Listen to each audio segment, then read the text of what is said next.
Salam kebangkitan anak muda. Pada program crossover perdana ini, saya akan menyampaikan tips and tricks seri tentang jodoh di tangan Tuhan. Nah, yang pertama ini saya akan berikan tips and tricks siapakah jodohku. Nah, mengenai jodoh, kita pasti mau yang benar-benar berasal dari Tuhan dan yang bisa melengkapi hidup kita. Ada dua hal yang bisa kita lihat di dalam mencari jodoh. Yang pertama adalah secara umum. Secara umum artinya kita yang mencari. Kita mencari siapa jodoh kita. Nah, dasar dari kita mencari jodoh kita tetap harus firman Tuhan. Apa dasar firman untuk jodoh kita? Yaitu seiman dan seimbang. Nah, dalam arti seiman dan seimbang bukan hanya satu agama saja, bukan hanya satu pendidikan saja, bukan. Seiman dan seimbang lebih kepada hal-hal yang rohani, kepada hal-hal yang didasarkan atas firman. Ada 5 hal yang saya ingin berikan kepada saudara, tips ini supaya saudara lebih mudah mencari jodoh. Yang pertama adalah satu tempat ibadah. Jadi saudara pastikan saudara bersama-sama bersekutu, bersama-sama berbakti kepada Tuhan di tempat yang sama. Sehingga pada akhirnya nanti kalau saudara sudah menjadi satu, saudara tempat ibadahnya sama, sehingga perginya bisa sama juga. Dan pada saat memiliki anak, memiliki keturunan, tempatnya pun sama. Tidak boleh yang satu ke A, yang satu ke B, nanti anaknya susah jadi, ya. Lalu yang kedua adalah satu bapa rohani.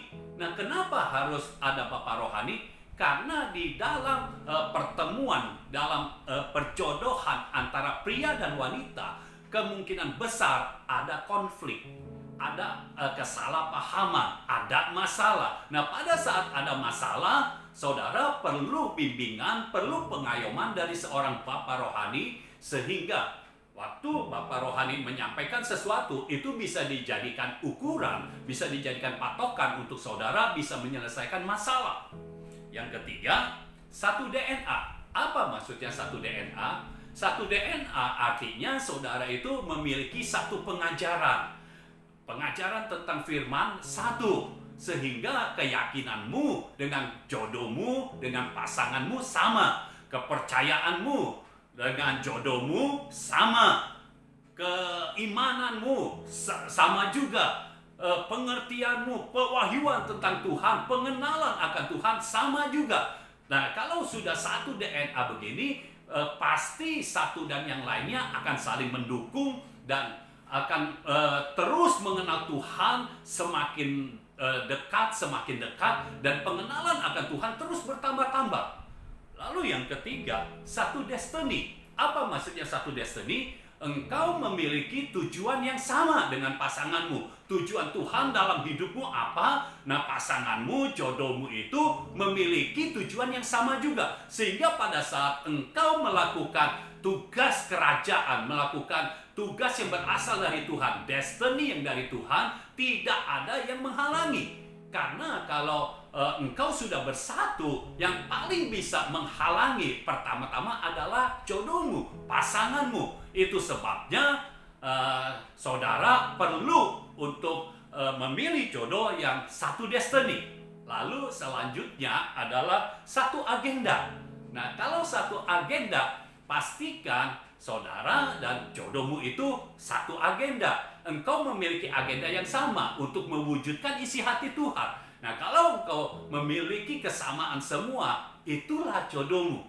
Kalau jodohmu bersama-sama dengan engkau, saya percaya saudara akan terus bertambah dan bertumbuh di dalam pengenalan akan Tuhan. Nah, yang kedua adalah secara khusus. Contoh dari yang secara umum tadi adalah Ishak dan Ribka. Ya, Ishak mencari. Ishak tidak ditetapkan siapa pasangannya, tapi dia mencari dan dia mendapatkan Ribka. Lalu yang kedua sekarang secara khusus. Secara khusus artinya Tuhan yang telah tetapkan saudara untuk memiliki jodoh satu orang ini. Dan saudara tidak bisa kemana-mana. Saudara tidak bisa pilih yang lain. Saudara cuma bisa satu aja. Orang ini yang ditentukan. Contohnya Adam dan Hawa. Adam waktu bangun dari tidurnya, dia melihat Hawa, dia langsung tahu ini adalah jodohnya. Inilah jodohku. Dan itulah tips and tricks yang saya berikan kepada saudara, biar tips and tricks ini membuat saudara lebih mudah untuk mencari jodoh yang sesuai dengan firman. Sekian tips and tricks pada kali ini. See you on the next level.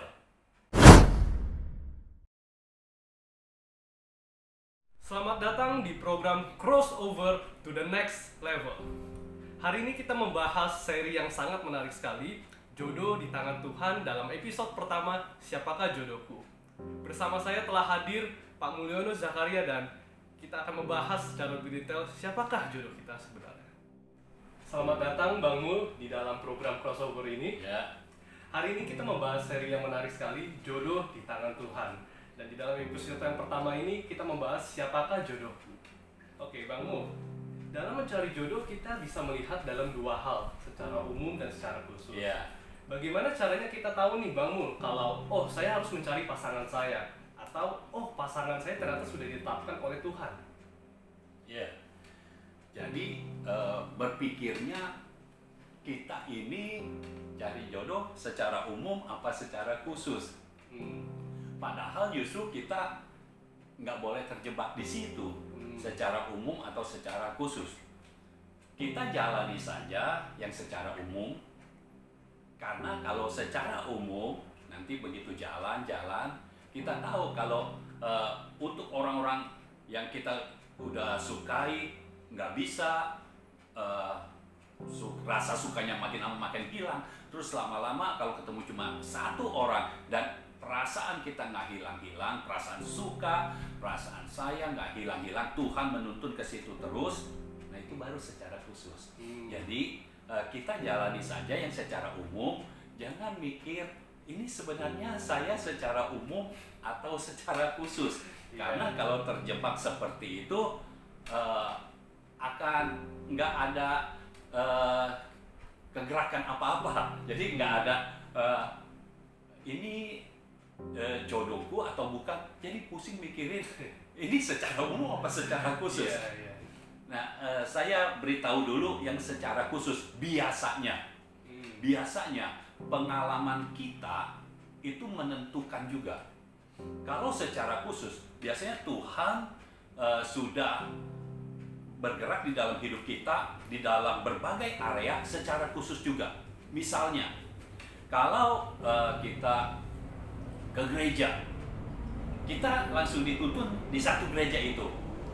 Kita nggak cari-cari gereja.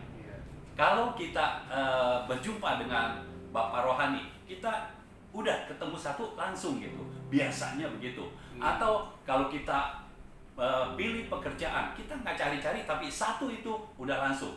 Nah itu secara khusus. Jadi dalam pengalaman hidupnya banyak yang secara khusus. Nah ada kemungkinan waktu pasangan hidup, waktu jodohnya datang itu pun secara khusus, gitu, ya. Nah, tapi saya nggak bilang kalau yang secara khusus itu jadi mudah atau jadi lebih mudah dari daripada yang secara umum. Enggak juga, tetap ada Tuhan berdaulat lah di situ. Tapi kalau yang secara khusus pasti satu saat di dalam waktunya Tuhan itu pasti disatukan. Nah, yang secara umum jadi lebih baik kita berpikirnya udah secara umum aja. Secara umum kita mesti lihat dengan dasar firman Tuhan yang ada di kitab 2 Korintus pasal yang ke-6 bahwa kita itu harus seiman dan seimbang. Jadi itu patokan kita. Ya, kita cari pasangan kita, otomatis ini lawan jenis. Ya, tidak ada yang sejenis, lawan jenis.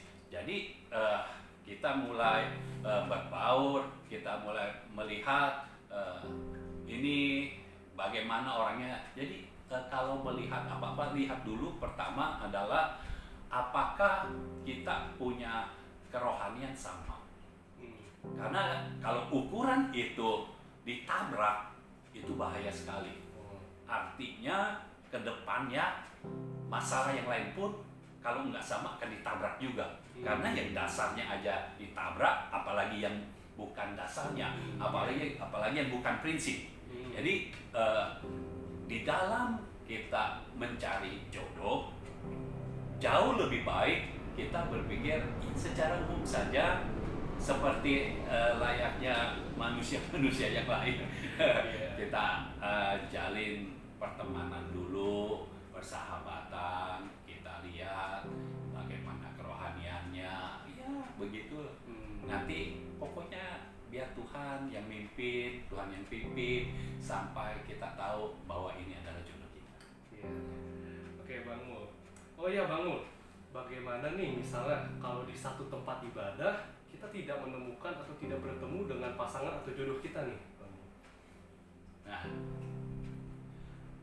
saya tahu memang masalah ini di beberapa tempat atau di beberapa persekutuan atau di beberapa gereja ada yang misalnya wanitanya lebih banyak, prianya sedikit. Udah prianya sedikit, prianya semua udah punya pasangan, otomatis yang wanitanya nggak ada pasangan di situ. Ya, seandainya ada yang prianya masih kecil-kecil, yang wanitanya udah lebih dewasa, ya, yang prianya masih sekolah minggu, yang wanitanya udah kaum muda, jadi terlalu jauh. Nah, itu bagaimana? Di persekutuan juga kadang ada yang seperti itu. Nah, untuk yang seperti ini, saya rasa harus doa ekstra, benar-benar berdoa, lalu tanamkan di dalam hati kepercayaan, keyakinan bahwa kalau Tuhan mau kita bersatu dengan yang lain, dengan pasangan kita yang lawan jenis itu, pasti Tuhan akan mempertemukan kita.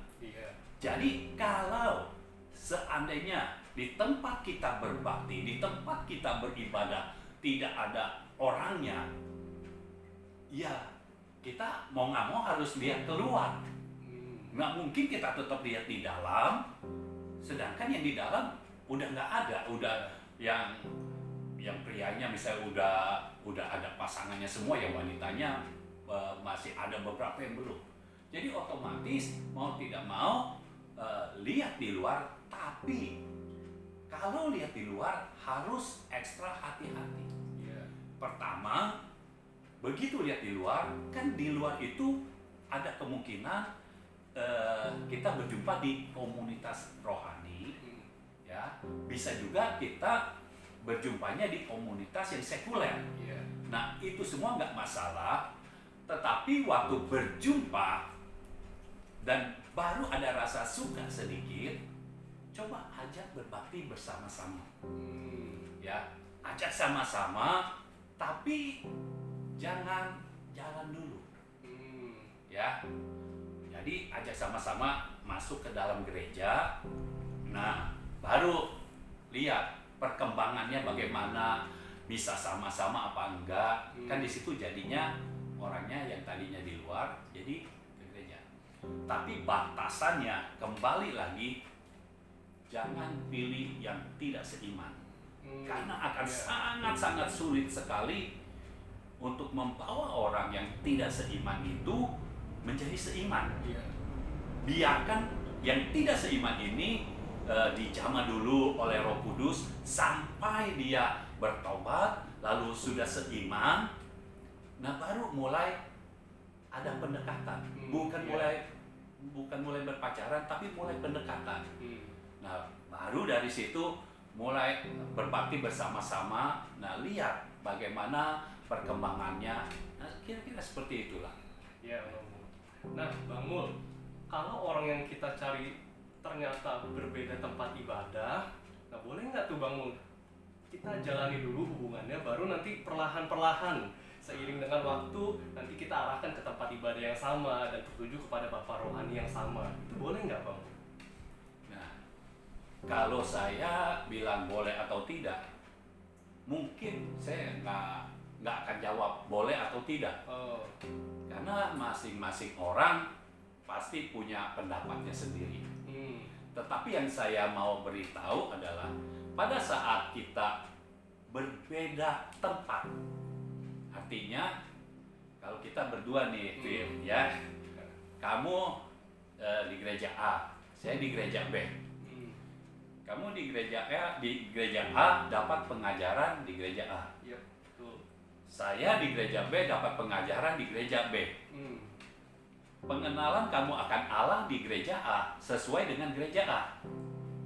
Pengenalan saya di gereja B sesuai dengan pengajaran di gereja B.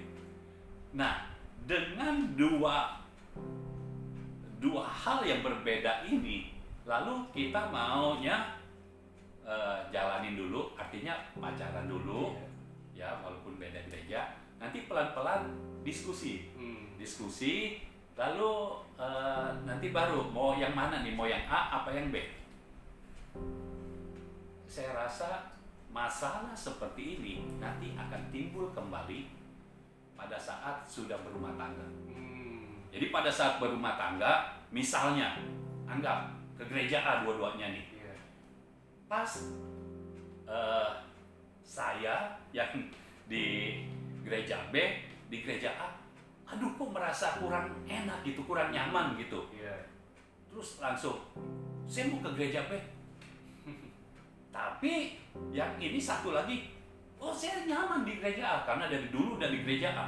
Saya tetap di gereja A. Lalu akhirnya sebelum menentukan gereja mana yang pasti lagi, sudah ada konflik. Begitu ada konflik, karena yang ini mau di gereja B, yang ini mau di gereja A, mau datangnya kemana? Bapak rohaninya siapa? Yang mengayomi siapa? Karena gini, kalau misalnya di gereja A, si A ke gereja A, yang mengayomi adalah pendeta A. Si B waktu ke gereja A, dia belum merasa pendeta A ini adalah bapak rohaninya. Tapi dia masih merasa di gereja B, dia merasa lebih nyaman dan pendeta B adalah bapak rohaninya. Pada saat mereka berdua ada di gereja A dan si B mulai tidak nyaman dan mau ke gereja B lagi, otomatis mereka berdua datangnya ke pendeta A. Karena mereka ada di gereja A. Nah, waktu pendeta A kasih arahan, berikan nasihat, mungkin si A bisa terima, tapi si B belum tentu bisa terima. Nah, ini waktu sampai di rumah akan jadi masalah baru lagi. Sehingga mereka berdua disatukan seharusnya. Begitu disatukan, pekerjaan Tuhan harusnya lebih nyata dalam kehidupan mereka. Tetapi ini tugas kerajaan jadi terbengkalai. Mereka sibuk mempertahankan pendapat mereka sendiri. Itu sebabnya saya sangat menyarankan kalau ada orang yang beda gereja, jangan pacaran dulu, lebih baik bicarakan mau yang mana. Jangan berpacaran, berteman saja. Mau ke gereja yang mana, pastikan. Cari tahu dah itu. Di A, ini pengajarannya begini, cari tahu, buka Alkitab. Yang di B begini, buka Alkitab. Sama-sama doa. Jangan pacaran. Kalau misalnya nanti sudah sama-sama, akhirnya misalnya ke gereja A, sudah dipastikan ke gereja A. Lalu kalau udah di gereja A, udah sama-sama, dan nggak jadi berpacaran, nggak masalah juga. Kan masih ada yang lain juga. Gitu. Jadi lebih baik begitu daripada ada konflik di kemudian hari. Karena ingat, menyatukan dua kepala itu susah. Menyatukan dua kehendak itu susah. Menyatukan dua keinginan itu susah. Itu sebabnya jangan ditambah dengan masalah-masalah baru. Saya rasa begitu saja. Oke, Bang Mul. Nah, apabila kalau misalnya pasangan kita ternyata adalah tipe yang secara khusus sudah ditetapkan oleh Tuhan, apa nih tanda-tandanya, kriteria itu seperti apa, Bang Mul? Oh, tanda-tanda yang secara khusus. Tapi saya berharap tidak ada yang berpikir mencarinya secara khusus ya. Iya. Karena kalau secara khusus saya agak sedikit khawatir. Walaupun kita nggak boleh khawatir, tapi saya agak sedikit khawatir kalau berpikir secara khusus jadinya pasif. Khususnya pria. Kalau pria pasif, ya susah juga. Nunggu wanita yang aktif, ya susah. Zamannya beda. Ya, kalau merasa khusus, jadi yang prianya pasif karena merasa kan nanti Tuhan yang pertemukan. Wah itu repot. Ya, jadi lebih baik kita tidak berpikir secara khusus. Kembali lagi kita berpikir secara umum sehingga pada saat kita berjumpa secara khusus, kita akan tahu siapa orangnya dan Tuhan pasti menuntun kita ke hanya satu orang. Karena Tuhan nggak pernah menuntun kita kepada jodoh yang 2 orang. Iya. Pasti ke satu orang. Baik secara umum maupun secara khusus. Iya. Ya, Tuhan tidak pernah memimpin kita kepada 2 orang, selalu kepada satu orang. Iya. Ya, jadi jangan pernah berpikir berpacaran. Seringkali orang berpikir berpacaran itu boleh. Ya ini kan seperti uji coba. Jadi pacaran dulu, nanti kalau ada yang suka lagi, ya pindah lagi. Nggak bisa begitu. Iya. Berpacaran bukan tujuannya untuk uji coba.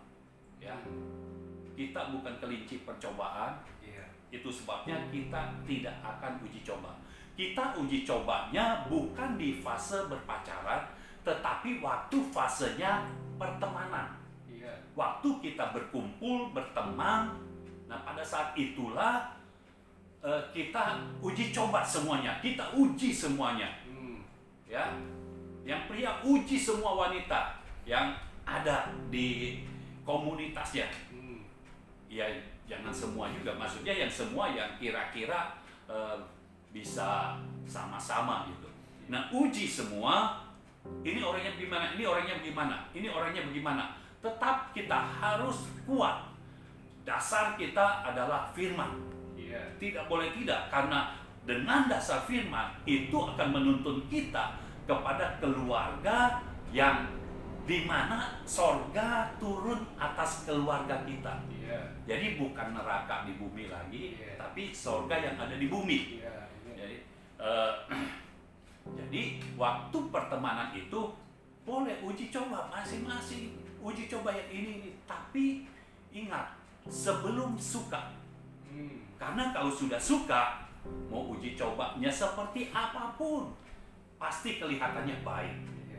Ya, itu sama seperti kalau orang berdoa waktu udah suka. Saya David suka sama wanita A, berdoa, Tuhan apakah dia jodohku? Pasti jawabannya iya. Nggak mungkin tidak. Kenapa? Karena udah ada suka. Udah ada rasa suka. Udah ada rasa suka. Kalau udah ada rasa suka, Tuhan ngomong apa juga nggak kedengeran. Karena perasaan kita jauh lebih kuat bicaranya. Bahkan waktu kita suka dan wanita yang kita suka itu ternyata tidak suka, waktu dia kasih sinyal penolakan, buat kita itu sinyalnya bukan penolakan. Ini sinyalnya dia mau terima kita. Jadi makanya jauh lebih baik sebelum mencari atau apa, berdoa, Tuhan tunjukkan, Tuhan pimpin saya kepada jodohku. Gitu. Lalu kalau kita ada yang begini, merasa kok yang ini bukan jodohku, yang itu bukan jodohku. Jadi ini agak beda situasinya sama yang tadi. Yang tadi orangnya nggak ada, ya, pria lebih sedikit, wanita lebih banyak. Yang prianya sudah punya pasangan semua, sudah punya jodohnya. Yang wanitanya jadi ada yang belum punya. Nah itu bisa cari di luar. Tapi ini sekarang di dalam, yang wanitanya ada, yang prianya juga ada, hanya yang prianya merasa yang wanita di tempat ini nggak ada yang pas. Yang wanita juga merasa pria di tempat ini nggak ada yang pas juga. Nah, kalau seperti itu, berdoalah mumpung lagi belum ada perasaan suka. Berdoa, Tuhan pimpin saya. Dan berdoa, minta Tuhan kirimkan orang yang seiman, seimbang ke tempat di mana kita beribadah, sehingga kita bisa ketemu jodoh kita. Kalau sampai itu tidak ada, di dunia sekuler bisa lihat, tapi ingat sekali lagi, dasarnya harus tetap firman Tuhan, seiman dan seimbang. Ya, seperti itu. Oke, Bang Mu, terima kasih banyak telah hadir di program crossover ini, dan kita akan berjumpa lagi minggu depan di dalam episode yang selanjutnya. Demikian saudara untuk episode hari ini.